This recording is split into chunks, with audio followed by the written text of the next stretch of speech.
Good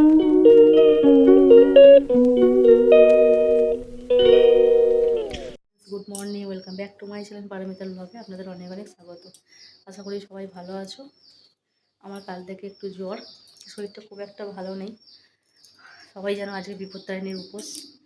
তো আমি ready হয়ে এখন চলে যাচ্ছি মায়ের বাড়িতে। ওখান থেকে মায়ের সাথে পুজো দিতে যাব মন্দিরে। আর সকালবেলা উঠে সমস্ত কাজ সেরে নিয়েছি, ঘরের রান্নাবান্না করে দিয়েছি, কারণ ঘরে শ্বশুর শাশুড়ি বর সবাই আছে। ওরা তো খাওয়া দাওয়া করবে, ওদেরকে খেতেই হবে। তো তার জন্যে সমস্ত কিছু করে সেরে রেখে তারপর আমি এই বেরোচ্ছি। চলো দেখতে থাকো, তোমরা সাথে থেকো। তো এই দেখো আমি চলে এসেছি, আর এসে রেডি হয়ে নিয়েছি। এটা মায়ের শাড়ি, তো আমি পরে নিয়েছি মায়ের শাড়ি। এই শাড়িটা পরার অনেক দিন ধরেই শখ ছিল। তো মায়ের শাড়ির ওপর মেয়েদের তো অধিকার থাকবেই। কেমন লাগছে বলো আমাকে। আর এই যে দেখো আমরা বেরিয়ে পড়েছি এক্ষুনি। তো প্রচণ্ড রোদ, আর রোদের মধ্যে ছাতা নিয়ে তিনজনে বেরিয়ে পড়েছি। চলে এসেছি মন্দিরের মধ্যে এসে লাইন দিয়ে দিয়েছি।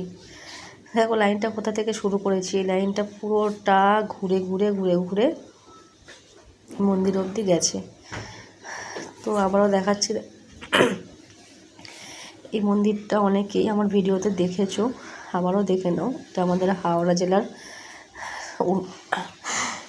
নামকরা মন্দির, রাম মন্দির।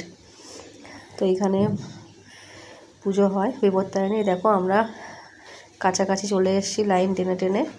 আর এখানে সামনে যারা ঢুকেছে তারা অঞ্জলি দিচ্ছে, আর আমরা এখন পিছনে দাঁড়িয়ে আছি। তো আমরা এখনও মন্দিরে ঢুকতে পারিনি, মন্দিরের বাইরেই দাঁড়িয়ে আছি। আর এখানে দেখো আমি আর মা একটু ফটো তুলছিলাম। তো মা বলছে আমার ফটো খুব বাজে ওঠে। আমি বললাম ঠিক আছে, বাজে উঠুক যাই উঠুক, একটুখানি তাকাও। আর এই দেখো হনুমানটা এদিকে উঁকিঝুঁকি মারছে। আর এই ব্যাপারটা তো আমাদের দেখালাম কেন, দেখো এই যে যারা হয়তো দান করেছে এই মন্দিরটার জন্যে কিছু, তাদের নামগুলো এরকমভাবে খোদাই করে রেখেছে। এর মধ্যে সবাই পা দিয়ে হাঁটাচলা করছে। এটা কি ঠিক বলো? আমার ছেলে দেখেও এটা ও পা দিতে চাইছে না। ওটা বাচ্চা হয়ে এটা বুঝতে পারছে, বড়রা কী করে বুঝতে পারে না বুঝি না। এর ওপর দিয়ে সবাই পা দিয়ে দিয়ে যাচ্ছে। তো আমরা পুজো দিয়ে বেরিয়ে গেছি। এখন এইটা হচ্ছে সাবিত্রী সত্যবানের মন্দির। আর তারপরে একটু মিষ্টি জল খেয়ে আমি মার্কেটে চলে এসেছিলাম, কিছু কেনাকাটার ছিল। আর দেখো স্কুলটা দেখাচ্ছি, ওটা আমার ছোটোবেলার স্কুল। তো দোকান বন্ধ থাকার জন্যে আমার সেটা কেনা হয়নি জিনিসটা। তো এই যে এটা আমাদের খুব বড় মার্কেট, আমাদের যাবতীয় কেনাকাটা এখান থেকেই হয়। দোকান বন্ধ বলে টোটোতে উঠে পড়েছি আর চলে যাচ্ছি বাড়ির উদ্দেশ্যে। তো এতটা গরম, শরীর খুব খারাপ লাগছে, আমারও খারাপ লাগছে, মায়েরও খারাপ লাগছে। একদমই কিচ্ছু ভালো লাগছে না। ঘরে যেতে পারলে একটু শান্তি পাই।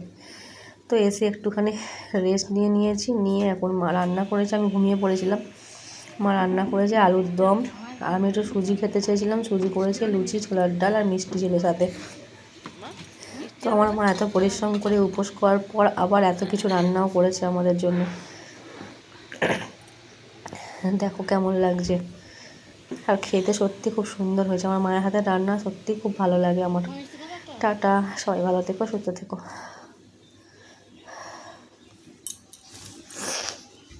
আর